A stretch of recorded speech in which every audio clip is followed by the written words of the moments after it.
Well, it's very interesting how Russia, when and how Russia decides to intervene. Russia clearly intervened in the UK during the Brexit referendum. Why do they intervene?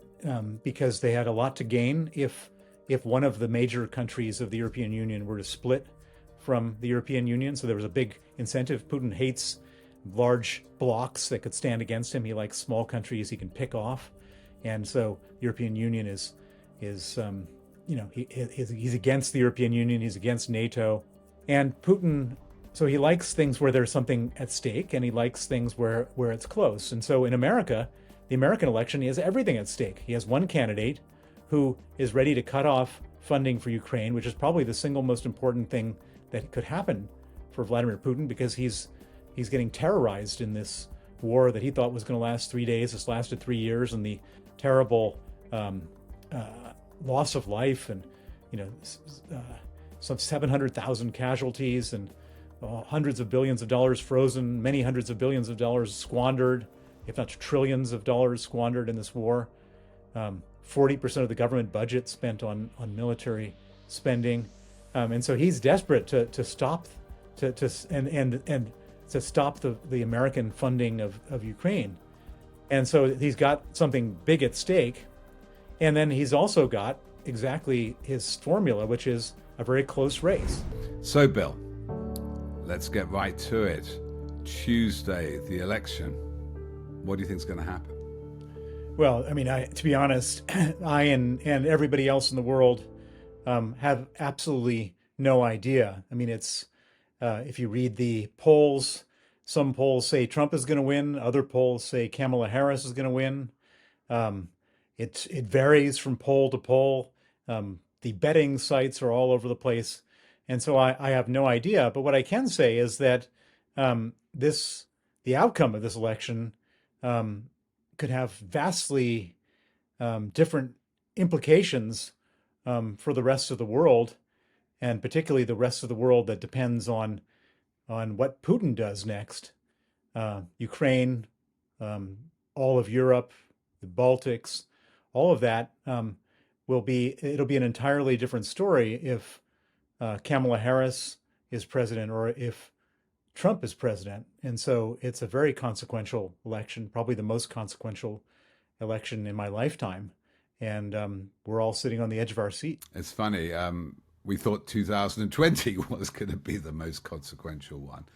I suppose one upside to this is the last time Trump would ever run for it. So one of the reasons, I suppose we're all baffled, given the insurrection, given the various court cases against Trump, he's a convicted felon, is why it's so close. First, before we get to that, I want you to think about that, the role of Russian influence and whether their money and their online reach has had an element in that. But just in terms of Trump's clearly expressed desire, his respect, if you like, his awe of Putin, his vice presidential nominee, J.D. Vance, recently said they'd unfreeze Russian assets. Why is Trump and why are Trump and Vance so enamored of Putin? Is it something ideological? Ask this to Chris Steele, the classic three acronym: money, ideology, compromat, and ego. What's your take on why Trump is so close to Vladimir Putin? Well, I mean, let's go through the scenarios. There was this whole theory that was going around for a long time in his first presidency that the Russians had something on him, that they had either him peeing on prostitutes or prostitutes peeing on him or something like that. I don't know the details, and images of that, and that's the reason why he was blackmailed into it. I don't believe that for a second, because Trump is unblackmailable. I mean, look, he's done everything that you could possibly do that would disqualify any other political candidate, and it doesn't disqualify him. And so I don't think that there's any blackmail involved. And then there's other people with the big theory that the Russians lent him some money, and therefore he feels beholden to them. But if you look at Trump's history, he doesn't seem to have a lot of respect for people he borrows money from. He's defaulted on every single lender over all sorts of different periods of time. He's kind of a financial no-fly zone. Um, and so that kind of doesn't make sense to me. Um, and so my personal theory is that Trump is somebody who is looking to the future. He's looking for where he can get some advantage going forward. And remember, he got a huge advantage from Mohammed bin Salman. He treated him with great respect after the murder of Jamal Khashoggi, in which Mohammed bin Salman was, according to U.S. intelligence, directly involved in the murder. When the call for sanctions came, and it was a bipartisan call from Republicans and Democrats alike, um, Trump and his son-in-law Jared Kushner stood in the way, and they in fact broke the law to make sure that there were no sanctions and there weren't any even a consideration of sanctions, um, which wasn't legal based on the way that the sanctions laws are written and the way that Congress requested it. And then following that, after the end of Trump's first term, Jared Kushner gets a $2 billion investment from the Saudi Sovereign Wealth Fund. And so I would imagine that there's something along those lines. It's just like simple, he hopes that, rich guys like Putin and other people like that will be kind to him either now or in the future. Yes, it's of those three, four, the acronyms: money, ideology, compromat, and ego. There seems to be a lot of ego, money in a indirect way, and there is an ideology there, isn't there? Effectively, of oligarchy, of autocracy, of the rich, strong men. You first to expose really, not just the extent of Putin's brutal repression at home, but the money he has. He takes 50% of what the oligarchs get from their plundered state assets and stashed away 200 billion. On that, just in terms of why more Americans are supporting Trump, whatever happens is close, which is shocking either way. Half the electorate could be supporting Trump, could be abandoning Ukraine and NATO. To what extent are they just following some of the strongman lines of Trump, his egotism? They, a bit like Boris Johnson, everybody wants to be this 6-year-old with all that power. Or do you think, especially the recent revelations about Tenet Media and Russia Today, and also you had these warrants against this doppelganger network and a social design agency working direct for Putin's presidential office. Do you think that Russian propaganda, information operations is having an effect on the American electorate? Well, it's very interesting how Russia, when and how Russia decides to intervene. So Russia clearly intervened in the UK during the Brexit referendum. Why do they intervene? Because they had a lot to gain if one of the major countries of the European Union were to split from the European Union. So there was a big incentive. Putin hates large blocs that could stand against him. He likes small countries he can pick off. And so the European Union is he's against the European Union, he's against NATO, and he's against a strong America. And so that's the first thing, is there has to be a strong interest. And then the second reason why Putin intervened is because it was close.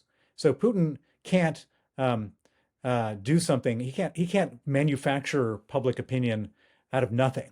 All he can do is change things on the margin. So, for example, Putin had played no role in the most recent UK election because it wasn't even close. There was nothing he could have done. But he played a big role in the Brexit referendum because it was very close. It was ended up being whatever 49-51. And Putin, so he likes things where there's something at stake, and he likes things where it's close. And so in America, the American election, he has everything at stake. He has one candidate who is ready to cut off funding for Ukraine, which is probably the single most important thing that could happen for Vladimir Putin, because he's getting terrorized in this war that he thought was going to last 3 days. It's lasted 3 years, and the terrible loss of life, and some 700,000 casualties, and hundreds of billions of dollars frozen, many hundreds of billions of dollars squandered, if not trillions of dollars squandered in this war. 40% of the government budget spent on military spending, and so he's desperate to stop to and to stop the American funding of Ukraine. And so he's got something big at stake, and then he's also got exactly his formula, which is a very close race. And so, um, there was this tenant media in Tennessee who were caught. I think they took $10 million of Russian money and then started paying podcasters with basic, sort of talking points, Putin, Kremlin talking points to their listeners. And of course, podcasts are now, in many cases, more influential than even network television. And for whatever $10 million got caught, there's probably God knows 500 million, a billion of people who aren't getting caught. And so they're spending a lot of money trying to get this thing done. But I would argue actually that that's not nearly as important as Donald Trump. Donald Trump is the ultimate influencer. Um, he has a great capacity to influence people. Like if he says something, then people go along with that. So he said that he supports Putin and he doesn't support Ukraine, which is a contrary position to how the Republican Party has been throughout history. Republican Party has always been the party that has been hawkish, that has taken a tough view on Russia.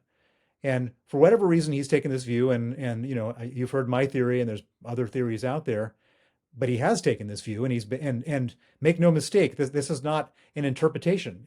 All you have to do is listen to what he says. He's going to cut off Ukraine. He doesn't like NATO. He thinks that our allies are perhaps worse than our quote adversaries. He said that very recently. And when he says these things, there's a lot of people who don't have a particular view one way or another. But if this very important guy who's important to them is saying that, why not just think it? Because that's what an influencer does, and he's influenced people. And so now you have this strange view of the current Republican Party, which is that they don't like Zelensky and they like Putin. And I mean, it's very interesting for me to speak to Republican senators and Republican members of the House of Representatives, because they're all still old school and they're all like, supporting Ukraine.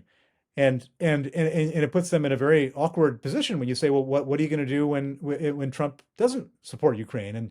And you get sort of waffly talk about, well, I'm going to try to convince him it's the wrong thing to do, and so on and so forth. But it really is sort of an odd deviation away from what has been a historic position since the Cold War.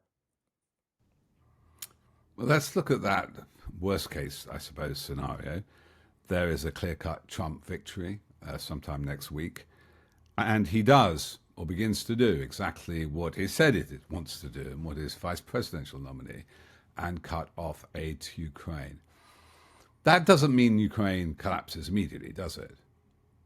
Well, the first thing we should know is that Ukraine always defies the most pessimistic prognosticators. Everybody thought that they were going to collapse in 3 days because Russia had 10,000 tanks and they only had 1,000 tanks. And that didn't happen because we figured out that the shoulder-fired missiles, which cost $25,000, could take out a $5 million tank. And so all of a sudden, they don't have 10,000 tanks anymore. And then the Ukrainians got really clever with drones and other types of electronic warfare. And they could take a $500 drone and knock out a $5 million tank. And so the Russians stopped using tanks, and they've just sent hundreds of thousands of men across into the meat grinder, hoping to weaken, soften up Ukrainian positions. And the Ukrainians then have to start firing on all those soldiers. Most of the soldiers die. The Ukrainians expose their positions, and then some Ukrainians die in missile attacks. But the Ukrainians are constantly innovating. But having said that, at the end of the day, if half of their military aid gets cut off, they're going to run out of ammunition. And will that mean a collapse of Ukraine? I think it could. The front line could crumble. They might have to retreat quite significantly. You might end up with a a much bigger amount of territory that Russia controls. Russia and Putin are not going to control all of Ukraine under any circumstances, but they could end up with more, and there could be a lot more bloodshed and danger. And the other thing I would point out is that Putin's designs are not just on Ukraine. Putin's designs are on the Baltics, on Estonia, Latvia, and Lithuania, Poland. And the problem with that is that those countries are members of NATO. And as members of NATO, we have a treaty responsibility, which says that if Putin were to attack them, then it's our job to defend them, and which means going into direct conflict with Russia.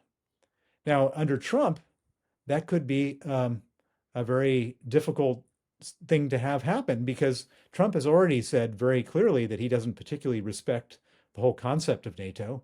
He doesn't like NATO. He wanted to withdraw from NATO. And so it's hard to imagine that he would then enter into war with Putin um, uh, in order to protect a country which he probably hadn't even heard about until until they get invaded. And certainly most Americans don't know where Estonia is and what's going on over there. And so in that case, if Trump doesn't engage, then we end up in a situation where the whole concept of NATO, which is really more of a concept than anything else, kind of gets thrown out the window. And if NATO no longer protects smaller countries, then Putin has, he can gobble them up in one go. And so he takes over the Baltics, has a go at Poland. What stops him? Where does he stop? And that's very material for us sitting here in Europe. And so, I mean, I would say more than very material. It's catastrophic if that were to happen. And so that's the kind of stuff we need to be worrying about as we look to who's going to be running America in the next few weeks. A, a profound and serious warning to us all. Perhaps the greatest threat to European security since World War II, or certainly since the end of the Cold War. Let's look at the other scenario. I mean, even in that scenario, Bill, it's not an immediate collapse there. Knowing Putin's trajectory, there'll be a ceasefire, which is then breached, incremental. How old is Vladimir Putin now? I think he's 72 or something. He's in his 70s, early 70s. He's got plenty of time left. There, I wouldn't be banking on any, Putin collapse. And if Putin, by the way, dies in his sleep, from natural causes, the powers that be, the oligarchs, the plutocrats, they'll all get together and try to figure out how to keep the whole thing going because they have so much money at stake and they can't have a regime change in which all their money would be confiscated. Yes, no, you'll be brilliant on that. You did say that right at the beginning of the war, in February 2022, this would last for years. And sadly, you were right that Putin would not see reason. Okay, let's put in the alternative perspective. Kamala Harris wins. It depends what happens in Congress, whether Republicans shake the mantle of MAGA and the toxic influence of Trump, but there's less restrictions, fewer restrictions on arms and support to Ukraine. What do you see happening then if there's a Harris victory? Well, I see just status quo. I mean, the U.S. has been a staunch ally of Ukraine since the war started, but they've also been a kind of frustrating ally to Ukraine. The president's national security advisor, Jake Sullivan, has said it explicitly that he wants to give the Ukrainians enough equipment so they don't lose, but he doesn't want to give them the amount of equipment so they could win because he's afraid that by winning he would provoke Putin, and he's afraid to provoke Putin. And of course, Putin takes advantage of that, and in a very he loves that kind of weakness. Now, Jake Sullivan is not going to be the national security advisor if Kamala Harris becomes president. There'll be somebody else who in that position, but it's not clear that the new person will be any better than the old person. There's a sort of institutional sort of caution and sort of a subterranean appeasement in the national security establishment in the United States. Everybody's afraid of provoking Putin, not really understanding that Putin is provoked by weakness. He's not provoked by strength. The one thing that you could get him, the one thing that stops him is if there is a boot on the throat. If he finds that there's a true barrier to moving forward. But we haven't kind of got the guts to do that. and therefore, um, it's continued to it will continue to be a war of attrition. Um, I fear, even if Kamala Harris is president, but that could change. She could make a bold move to say, okay, we're going to allow the Ukrainians to use American missiles to fire into Russian territory and to hit, like, for example, today, the 10,000 North Korean soldiers that are amassing inside Russia, ready to invade Ukraine. Um, she can allow them to hit Russian uh, weapons depots deep into Russia, Russia weapons factories, etc. Um, and that would have a very profound impact and would set Putin back a lot. And so far, that hasn't been allowed. Even like the Canadian government is now pushing the Americans to do that, and other governments are. But so far, that hasn't happened. But it's hard to say. But my base case prediction is status quo under Kamala Harris, and capitulation under Trump. Not two brilliant options. One sobering but maybe encouraging thing. I think it was the former head of MI6 said in response to Farage's line that we provoked Russia to invade Ukraine, which he reiterated. He said in 2014, the first part of the war, invasion of Donbass, annexation of Crimea, and I forget his name, unfortunately, but he agreed with him. He said, yes, but we've encouraged him by being weak.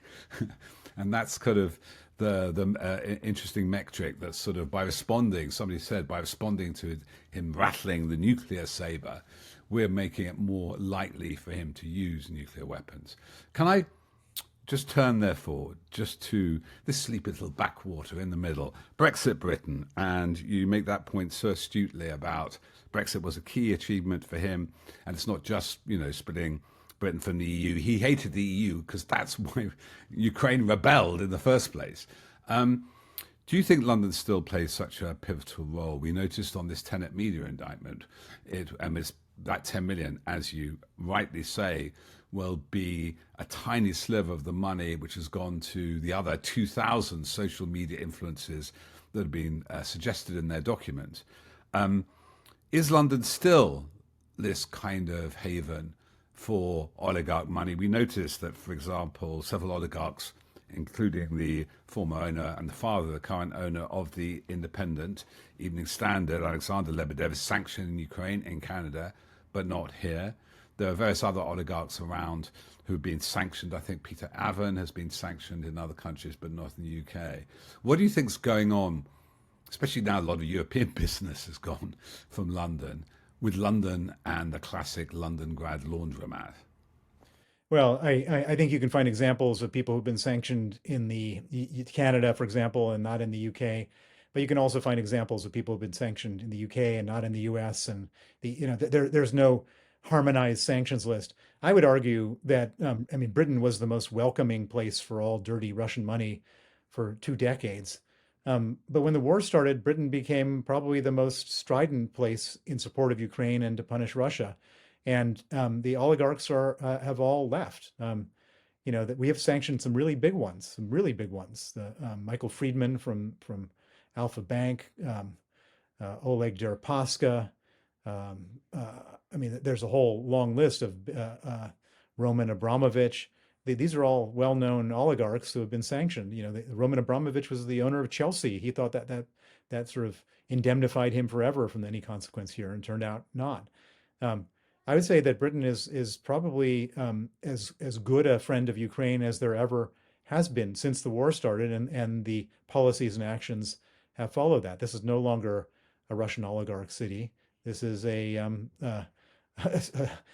city without Russian oligarchs. You don't see them here. You do see Russian spoken, but it's not a place that they're widely coming to anymore. They're all going to Dubai and Istanbul and Tel Aviv. They're not coming here, and they're not getting visas to come here. And so I would say that the fever has broken of this whole love for the oligarchs in the UK. Now, of course, there's lots of people who are just hoping and praying that everything gets settled and they can go back to business as usual and make some money at the trough again.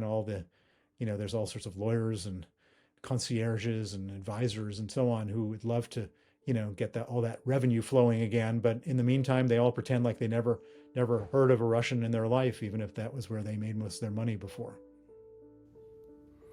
Well, Bill, that is one encouraging last note as we look forward to this momentous, as you say, and I think I agree, one of the most momentous election in our lifetime. And as for the cleaning up of Londongrad and the closing down of that laundromat, you've had a lot to do with that, and your tireless campaigning has done a lot to expose these worst excesses and expose those concierge and PR people. So thank you for that, and we look forward to talking to you again the other side. Well, thank you for watching this interview. If you like what we're doing, you can help us out, because we don't have Kremlin gold pouring into our coffers. We have no oligarchs like Musk or Murdoch backing us. We thrive only through your support and donations. So you can help us by subscribing to our regular monthly print edition, Byline Times, which covers a lot of these issues. And you can also subscribe to Byline TV, where there's lots of extra content, films, documentaries, and stuff you can't get for free. Consider that, and otherwise, we look forward to talking to you again very, very soon. See you on the other side.